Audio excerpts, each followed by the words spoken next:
Gente, Maio Roxo é um mês de conscientização das doenças inflamatórias intestinais, grupo de doenças inflamatórias do trato digestivo, problema que atinge aproximadamente 10 milhões de pessoas no mundo. E para a gente esclarecer todas as nossas dúvidas sobre esse assunto, eu e você vamos receber ela que é a nossa médica gastroenterologista e hepatologista, a doutora Luísa Segrégio, que a gente acolhe com muito carinho na salinha da saúde. Doutora Luísa, boa tarde. Boa tarde, Frei. Muito bem-vinda, doutora, né? Obrigada, eu agradeço muito o convite, né, o honroso convite para falar sobre um tema tão importante. Tão importante. O brasileiro está com o intestino assim desregulado, doutora? Sim, bastante. Bastante, né? Bastante. Porque é a correria, é o estresse, o que está comendo, o que está acontecendo? Na verdade, são todos esses fatores, né, associados. Então, vamos conversar um pouquinho, gente. A doutora Luísa já está aqui, minha gente, entrando também na sua casa, sendo acolhida por você, para a gente falar sobre essa realidade aí dos problemas intestinais. Ou seja, então, aqui já tem até um desenho aqui, doutora, que a senhora pode ficar à vontade. Então, a primeira pergunta, né? Antes de falar dos problemas, né? Qual é a função do nosso intestino?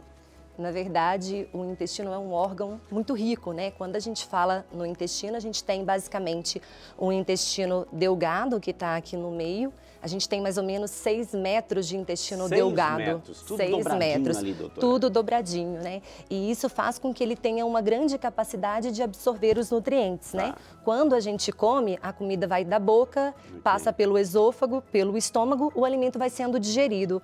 Quando chega no intestino delgado, é onde aquele alimento que foi digerido começa a ser absorvido. É onde são absorvidos nutrientes, proteínas, carboidratos, vitaminas. Então, a função dele é fundamental para a gente, a absorção de nutrientes. E quando a gente fala do intestino grosso, que é o reto, né, o cólon todo, reto e cólon, a gente tem como função também tanto a absorção de água, quanto formar o bolo fecal.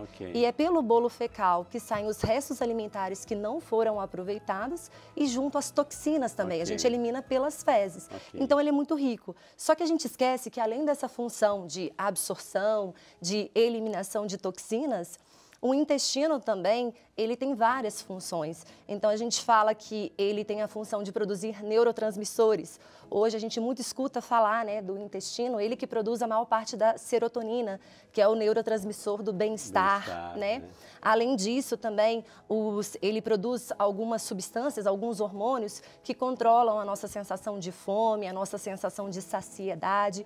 Então, ele é fundamental. E o intestino, que aí eu acho que é uma das coisas mais importantes, ele também tem a função de proteger o nosso organismo contra patógenos, contra invasores.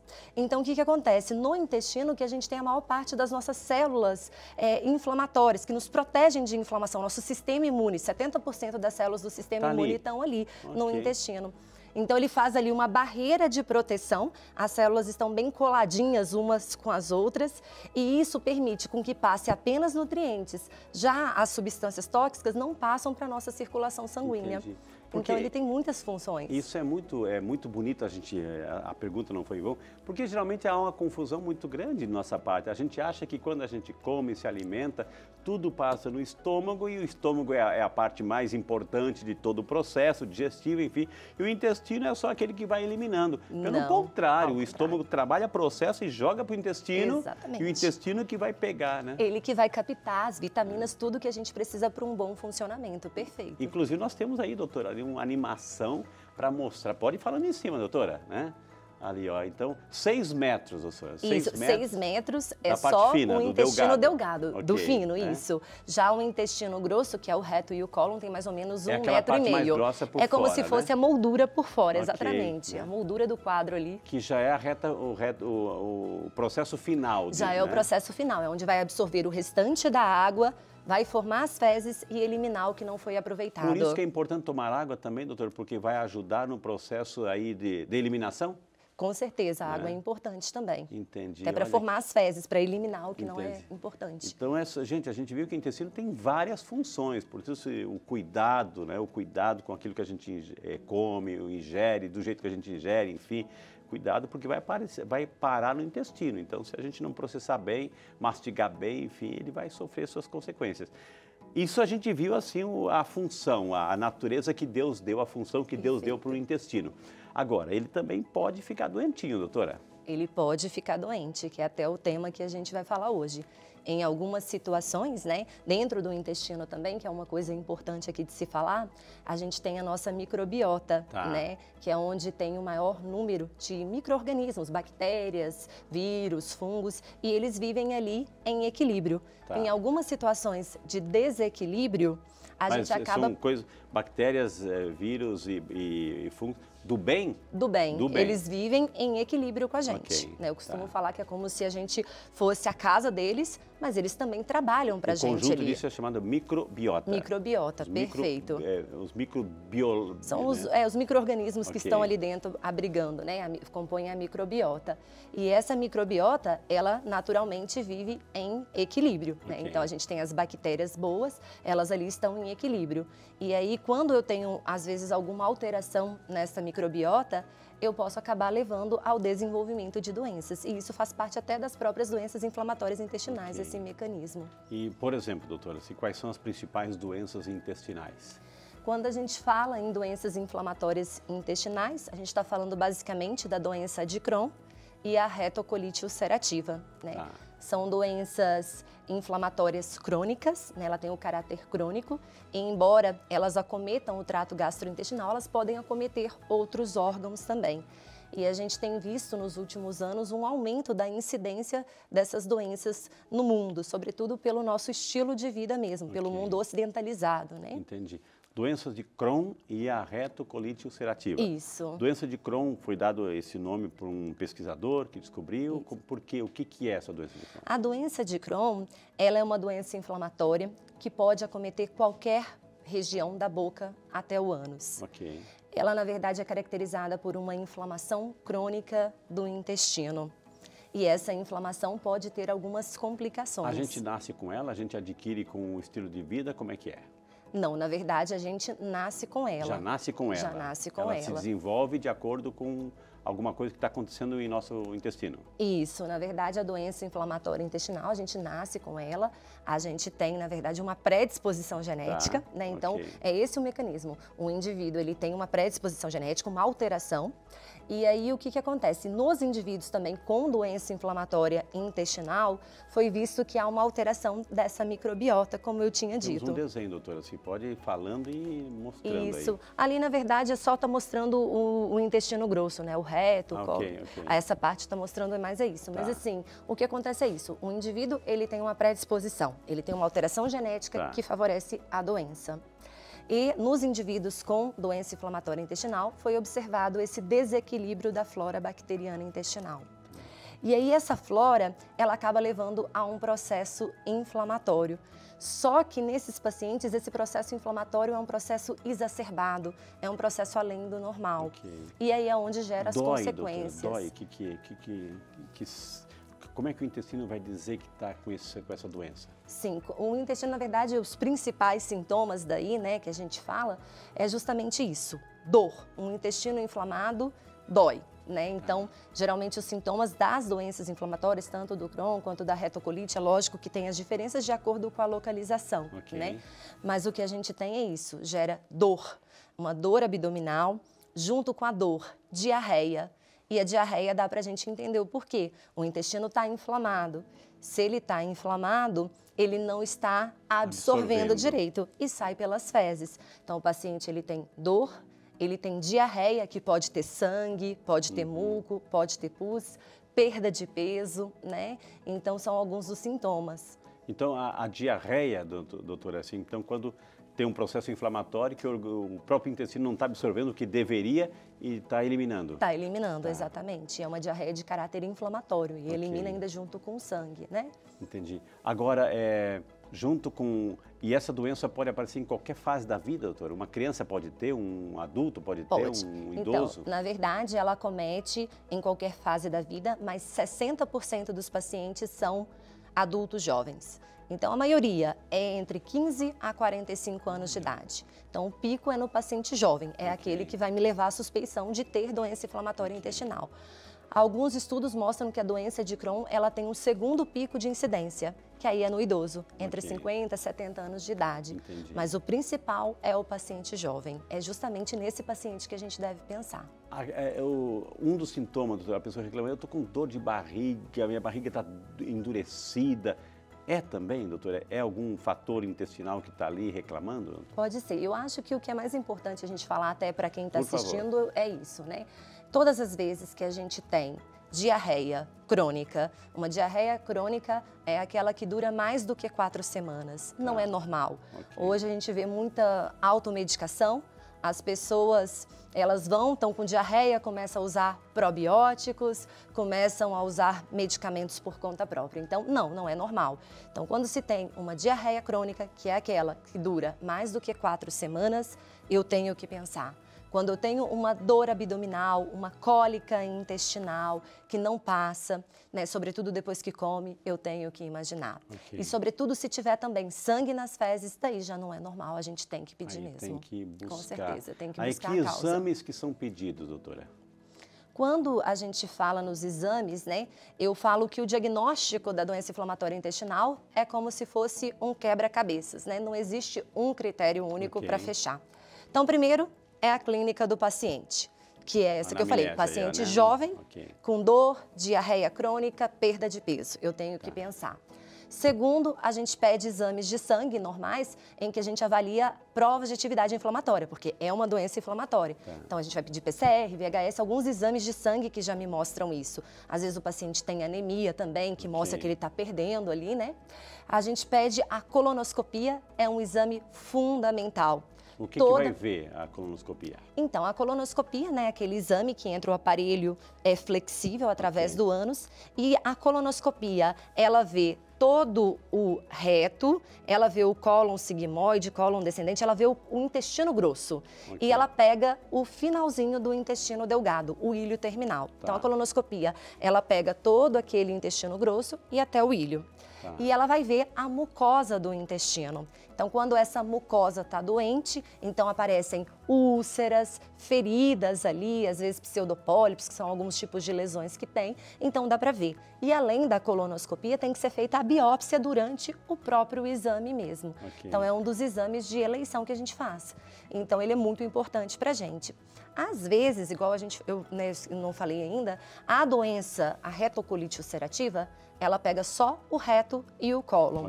Já a doença de Crohn, a parte final, perfeito. A doença de Crohn pode ir da boca até o ânus, qualquer região, mas o principal dela é o acometimento do ilho e do cólon, né? Como a doença de Crohn, ela pode pegar só a parte do intestino delgado, a colonoscopia não chega às vezes. Então, às vezes, a gente também lança mão de alguns exames de imagem para poder avaliar uma enterotomografia, uma enterorressonância, que aí avalia melhor esse intestino delgado. A endoscopia, o que vê? A endoscopia, ela vê, na verdade, tudo, né? Ela entra pela boca, ela vê o esôfago, vê o estômago e ela chega até o duodeno. Ou seja, então, a endoscopia é a parte inicial do intestino delgado, perfeito. Entendi. Então, a endoscopia, ela vê até o duodeno. Então, se eu tiver uma doença de Crohn alta, que tenha lesões altas, aí ela vai ver. Não vai ser para retocolite, porque retocolite é no intestino grosso, entendeu? Então, assim, a colonoscopia a gente tem que pedir, com certeza, diante de uma suspeita. É só diante de uma suspeita ou de tempos em tempos pode se pedir? Então, isso daí é fundamental também, né? A gente teve até a campanha há pouco tempo do câncer coloretal. Exato. Hoje em dia a gente sabe que toda a população geral, todo mundo, independente de sintomas, tem que fazer a colonoscopia a partir dos 45 anos de idade. A colonoscopia é um método fundamental para rastreio, para prevenção. Porque o câncer de intestino, ele na maioria das vezes começa como um pólipo, uma lesão pequenininha, que é como se fosse uma verruga, ela é retirada durante o próprio exame e isso evita que a doença progrida. Então, para a população em geral, que não tenha sintomas nenhum, a partir dos 45 anos de idade deve fazer. Agora, nesse caso específico, a gente está fazendo por conta de sintomas. Daí não é para rastreio, é para diagnóstico mesmo. Então, eu posso dizer assim que nem todo pólipo é câncer, mas todo câncer começa com o pólipo. A maioria começa como um pólipo, perfeito. Por isso que é importante esses exames. Assim. Por isso que é importante a colonoscopia. Vamos falar um pouquinho dessa outra, da retocolite ulcerativa, ou seja, a senhora já introduziu o tema. Onde é que ela comete, por que ela surge? Então, a retocolite ulcerativa, ela é muito semelhante, elas carregam semelhanças entre si, porém, na verdade, tem algumas peculiaridades, né? A retocolite, ela acomete a parte final do intestino, ela acomete apenas o intestino grosso, então ela acomete o reto e o intestino cólon em extensões variadas, que é esse, como eu falei, como se fosse a moldura do quadro ali. E aí o que acontece? Como ela acomete o reto e o cólon, ela dá muitos sintomas, sobretudo de diarreia, ali eu vou ter muito sangramento, ali na verdade o paciente pode ter uma sensação que a gente chama de tenesmo, que é aquela sensação que vai no banheiro, não saiu tudo, que ainda tem mais para sair, são sintomas bem de acometimento do reto mesmo. Ela sempre, na maioria das vezes, né, só em 5% que não pega, mas na maioria das vezes ela inicia no reto e ela vai pegando partes variáveis do cólon. Né? Pessoas que têm dificuldades, doutora, assim, até mesmo de no banheiro, né? Fica aquela tortura e fica assim uma certa pressão porque não sai. Isso o que é? Está seco demais, falta de água, falta de líquido, não consegue sair o bolo fecal e se sai é com um desespero, né? Na verdade aí já é outra situação que é a constipação mesmo. E aí no caso da constipação, a gente tem que investigar a causa. Na maioria das vezes, na verdade, ela é por falta disso mesmo, né? De água que a gente tem que beber ou falta de fibras para se formar o bolo fecal. Mas tem outras causas, né? Então, às vezes, o paciente pode ter alguma obstrução no intestino e aí até na própria doença de Crohn, nem é na retocolite, na própria doença de Crohn, se o paciente tem alguma obstrução no intestino, algum estreitamento no intestino, ele pode ficar constipado, embora a diarreia seja mais frequente. Eu li uma matéria, doutora, assim, eu vou perguntar para a doutora, porque é especialista, porque nesse mundo digital que nós vivemos, enfim, muita gente fica, não digo horas porque é um exagero na minha parte, mas assim, leva o celular para o banheiro, antes levava uma revista, um jornal, agora leva o celular e fica horas e horas.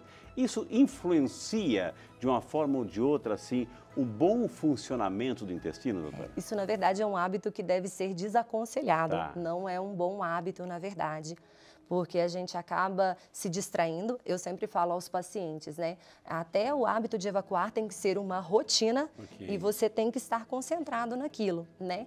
E se você fica muito tempo sentado ali no vaso também, olhando o celular, você aumenta a pressão pélvica também e você pode acabar dificultando o ato evacuatório. Então, o ideal é que a gente tenha sempre a rotina de ir ao banheiro, de preferência sempre no mesmo horário, né? E que a gente tem os reflexos de ida, quando a comida chega no estômago, geralmente dá vontade de evacuar, então geralmente após o café da manhã, fique, mas ficar no máximo 5, 10 minutos, não deu vontade, vai embora. Mas não fique com esse hábito de ficar com o celular. Ali, porque a doutora citou ali a questão do sangramento, né? Enfim, hemorroida também sangra?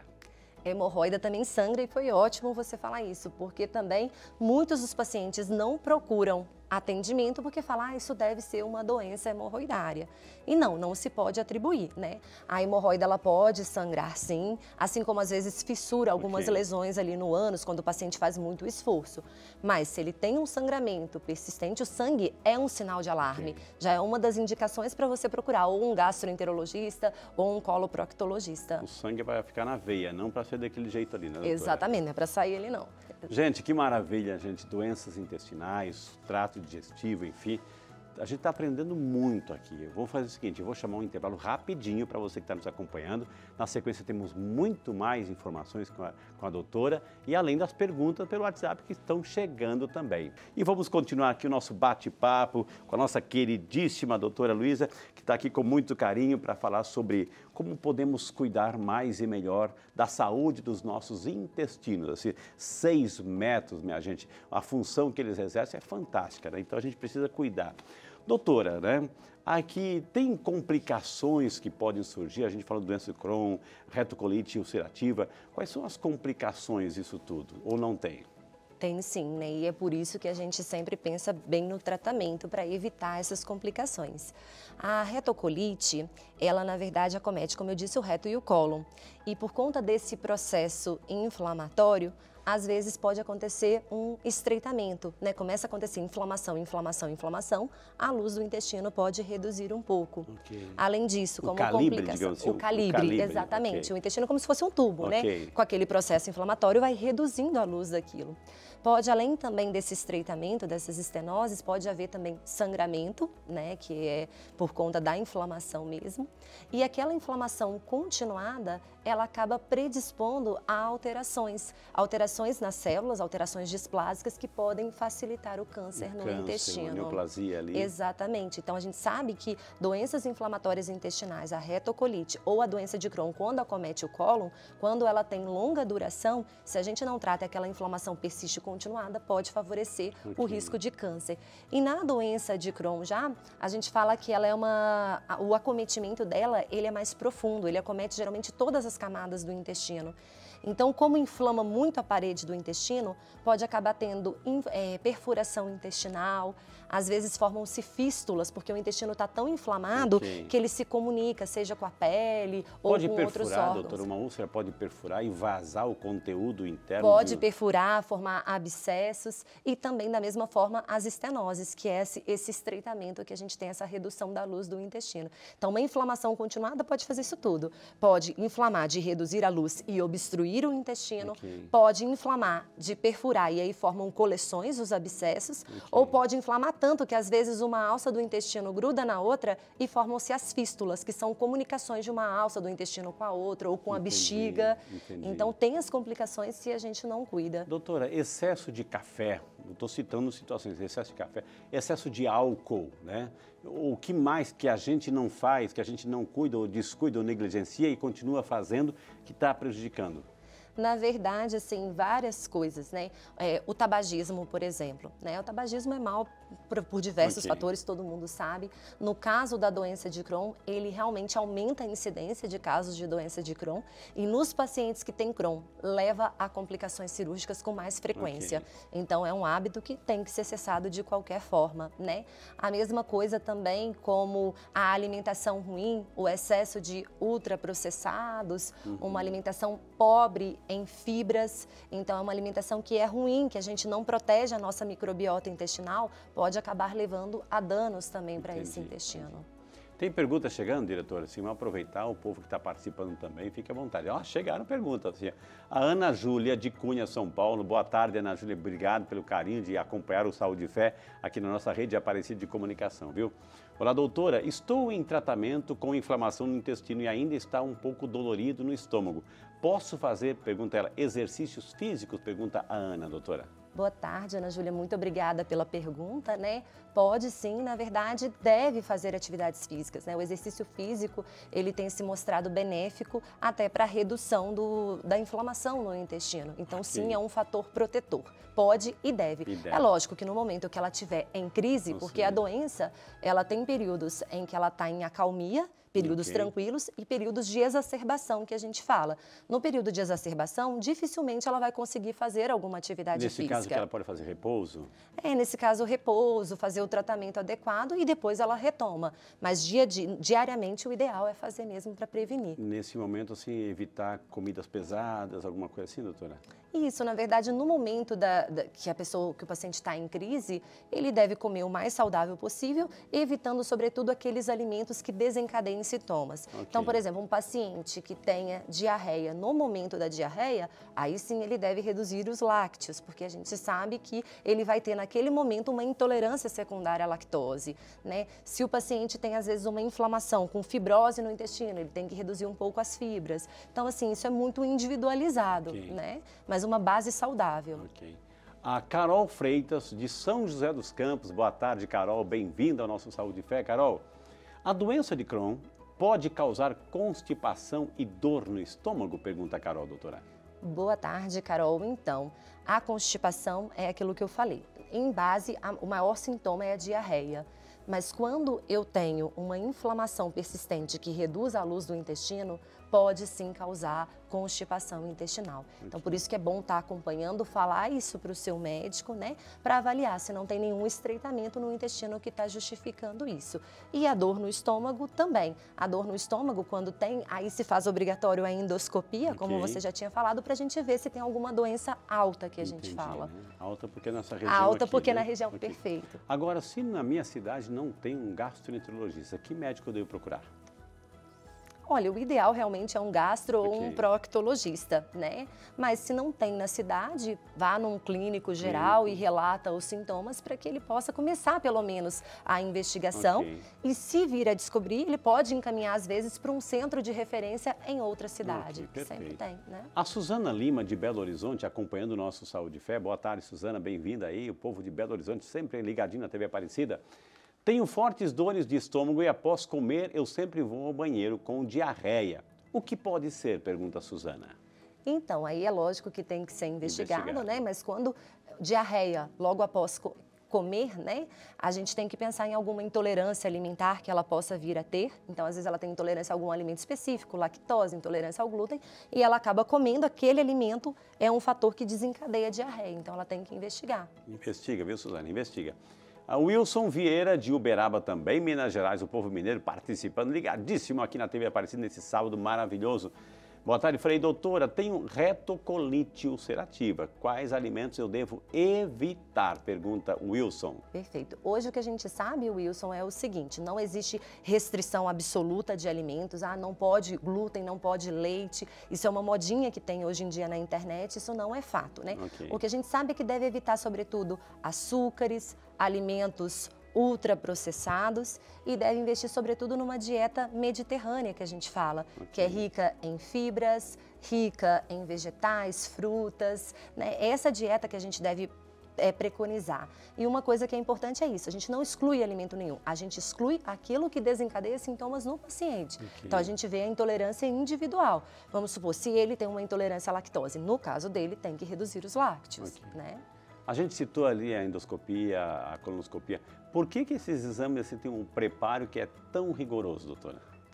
Na verdade, sobretudo a colonoscopia, né? Eu sempre falo isso, que é um exame que às vezes os pacientes acham que é constrangedor, mas não é, né? O paciente fica sedado, ele não sente dor, mas o preparo realmente é necessário, porque senão você, quando entrar com o aparelho, né, só vai encontrar fezes. Então, o preparo é rigoroso porque realmente a gente precisa limpar aquele intestino. Né? A parede tem que estar limpa justamente para permitir a visualização da mucosa, para ver se tem alguma alteração ali. E se tiver algum pólipo, por exemplo, na hora se tira, doutora? Já se tira, né? A importância da colonoscopia é essa, que além de diagnóstica, ela já é terapêutica também. E ela consegue já o quê? Viu que tem um pólipo, ela tira. Ou tem uma úlcera, ela vai biopsiar. E na doença inflamatória, na suspeita dela, a gente pede para biopsiar tudo, porque a análise da biópsia é muito importante para a gente. Interessante, né? A Juliana Piedade de Guaratinguetá, acompanhando também o nosso Saúde e Fé nesse sábado. Obrigado, Juliana. Meu pai tem colite. Essa doença tem cura ou tratamento? Vamos falar um pouquinho agora dos tratamentos, aproveitar a pergunta da Juliana, doutora. Perfeito, né? Hoje a gente sabe que apesar dos avanços no tratamento, a doença inflamatória intestinal ainda não tem cura, né?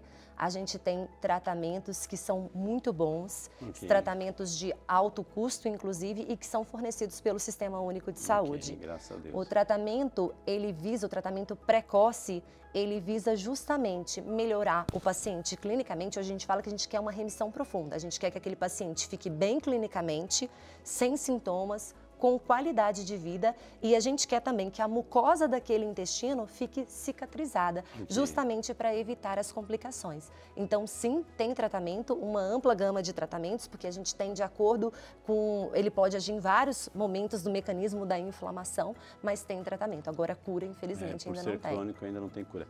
A doutora citou em um certo momento ali a intolerância à lactose. O que essa intolerância à lactose diz respeito aí à saúde, né, do intestino? Na verdade, a intolerância à lactose é quando a gente tem aquela dificuldade em digerir o leite e os derivados do leite.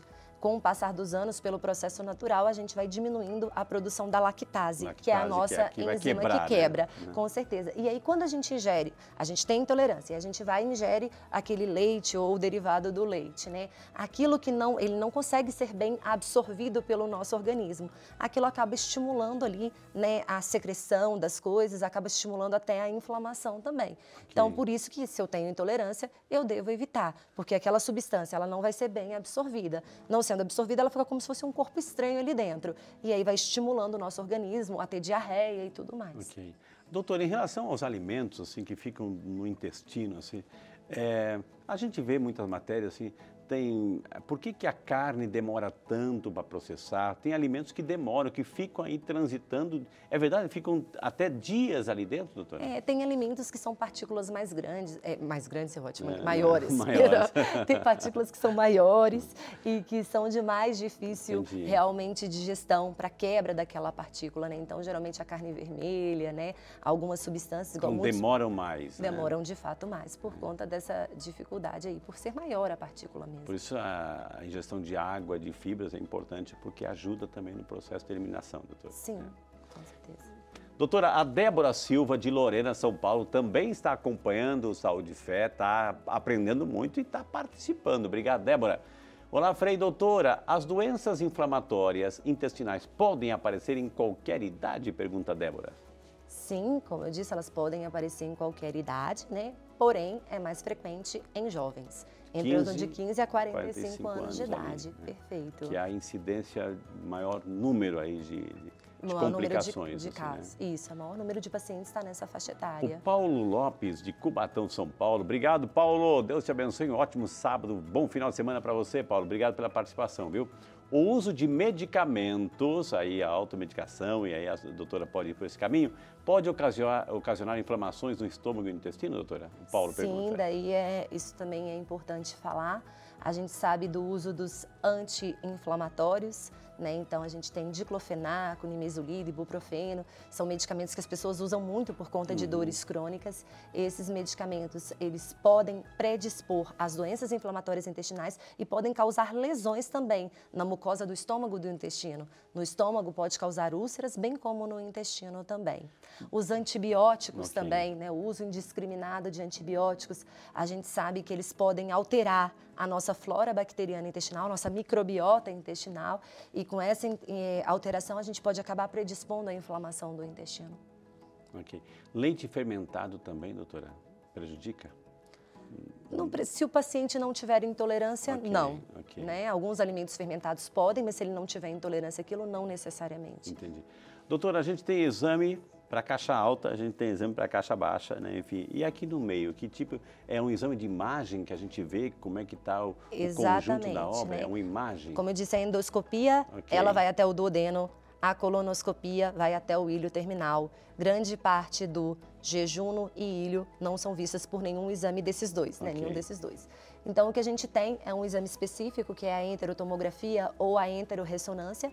É um exame que ele consegue avaliar bem o paciente, ele entra como se fosse fazer uma tomografia mesmo, e ele toma um contraste que vai dilatar essas alças do intestino para que elas fiquem mais visíveis, né? Existe um exame também que se chama cápsula endoscópica hoje em dia. É um exame de alta tecnologia, o paciente ingere uma cápsula mesmo, ela passa por todo o trato gastrointestinal e ela vai tirando fotografias. Essa cápsula ela sai pelas fezes e as fotografias ficam registradas e aí consegue ver esse intestino delgado. E um exame também chamado enteroscopia, que é como se fosse uma colonoscopia, ela pode ser alta ou baixa, na verdade, só que o aparelho é maior, ele consegue acessar isso daqui também. Mas não são disponíveis, infelizmente, em todos os locais, né? Entendi. Agora, doutora, a obesidade e a saúde do intestino, por quê? Porque com a obesidade tem aquele tecido adiposo, aquela gordura amarelada que fica... Isso também prejudica que tipo de comunicação que tem com o intestino? Na verdade, elas participam mais ou menos do mesmo mecanismo. A própria obesidade pode ter relação também com a alteração da microbiota. Okay. A obesidade está associada a hábitos alimentares ruins. Os hábitos alimentares ruins prejudicam a microbiota e inflamam mais o intestino. E, por exemplo, nos pacientes que têm doença inflamatória intestinal, a gente sabe que muitos têm resistência ao uso das medicações por conta do próprio tecido adiposo. Entendi. Então, realmente, a obesidade ela acaba piorando o processo, né? Agora, doutora, para quem está em casa acompanhando o nosso Saúde e Fé, a doutora é gastroenterologista, especialista nesse tema, assim, um alerta, uma dica, uma mensagem, ou seja, se você quer ter o teu intestino funcionando bem, de tudo aquilo que a gente já falou, né? Qual que é aquela mensagem para a pessoa que está em casa pegar a canetinha, o papelzinho e anotar, doutora? A lição de casa. Eu acho que hoje o que tem que ficar de orientação é isso, né? Para um intestino funcionar saudável, né? Prática de atividade física, fundamental para a peristalse, para a movimentação do intestino. Hidratação, então um consumo de ingesta de água adequado. A alimentação mediterrânea, rica em fibras, vegetais, legumes, frutas, para que a gente possa nutrir as bactérias boas, né?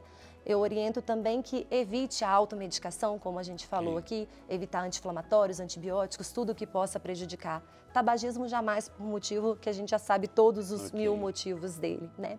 Então, sempre começar pela prevenção mesmo desse paciente. Que maravilha, gente. Quantas lições maravilhosas nós aprendemos hoje. Eu aprendi muito, gente.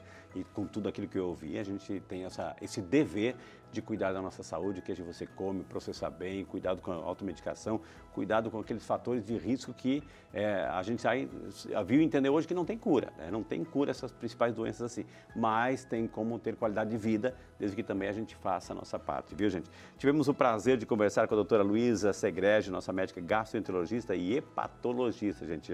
Além do intestino, enfim, todo o sistema digestivo, o fígado, né, hepatologista. Aliás, a gente teve um programa sobre o fígado aqui, né? Foi. Procura na internet lá, Saúde, Fé, Frei Rinaldo, TV Aparecida, fígado, né? Então vai aparecer a doutora aí, viu, gente? E quem quiser entrar em contato, tá aparecendo na tela, dá um close nela aí, agora sim, e estão os contatos, dá um print na tela, gente, você tem todos os contatos do Instagram, para você entrar em contato, você tem o telefone, dois, três telefones aí também, para você entrar em contato e alguma dúvida com muito carinho. Vale a pena, porque se trata de saúde. Doutora Luísa, muitíssimo obrigado, sempre foi uma alegria, é uma alegria tê-la aqui e não demora muito para voltar, viu, gente? Pode deixar, eu que agradeço o convite, sobretudo para falar de um tema tão importante. Importantíssimo, doutora, muitíssimo obrigado. Eu que agradeço. Eu vou pedir um pouquinho de licença, porque além de cuidar da nossa saúde física, precisamos, assim, potencializar a nossa vida espiritual. Então está chegando o nosso momento de oração. Senhor Jesus Cristo, nossos doentes necessitam ser curados no corpo e na alma. Pela fé, sabemos que nenhuma doença é maior do que a vida. Por isso, que todos os doentes, sustentados pelo vosso amor, não deixem que a dor lhes roube o significado da vida. Confortai-os com vosso poder, renovai-lhes o ânimo e a esperança, para que possam superar todos os seus males. Abençoai também as pessoas que têm a missão de cuidar dos doentes, que tenham paciência, caridade e compaixão. Amém. E nesse momento de oração, queremos colocar você, a sua casa, a sua família, queremos colocar também todas as pessoas que estão se tratando, né, de alguma doença que a gente hoje aprendeu com a doutora Luísa, Crohn, a retocolite ulcerativa, enfim, que tenha realmente assim, uma boa funcionalidade do intestino. Mas agora eu quero convidar você a segurar bem firme aquele copo d'água, porque vamos invocar do céu sobre ele e sobre você uma bênção muito especial para você tomar essa água nesse final de semana maravilhoso. Senhor, mais uma vez te louvamos e te bendizemos por esse programa. Quanto aprendizado hoje a gente teve, mas pedimos a tua bênção sobre cada filho, cada filha que nos acompanha, que está segurando com fé o copo d'água. Dignai o Senhor abençoar, santificar, purificar e que ao tomar desta água, desça sobre cada filho, cada filha, toda a bênção, a proteção, a saúde física e espiritual. Em nome do Pai, do Filho e do Espírito Santo. Amém. Essa vai para a doutora, nossa convidada de hoje, viu, gente? Eu queria imensamente agradecer, colocar você também no coração de Nossa Senhora, no manto sagrado de Nossa Senhora, você que descobriu a realidade do câncer também, a intercessão de São Peregrino, e dizer, cuide-se, viva com alegria esse final de semana, celebre em família e não descuide também a sua saúde espiritual, viu? E a gente vai ficando por aqui porque semana que vem estaremos juntinhos com mais uma edição do nosso Saúde e Fé. Deus abençoe em nome do Pai, do Filho e do Espírito Santo. Amém. Tudo de bom, bom final de semana e fique em sintonia com a nossa rede Aparecida de Comunicação. Deus abençoe.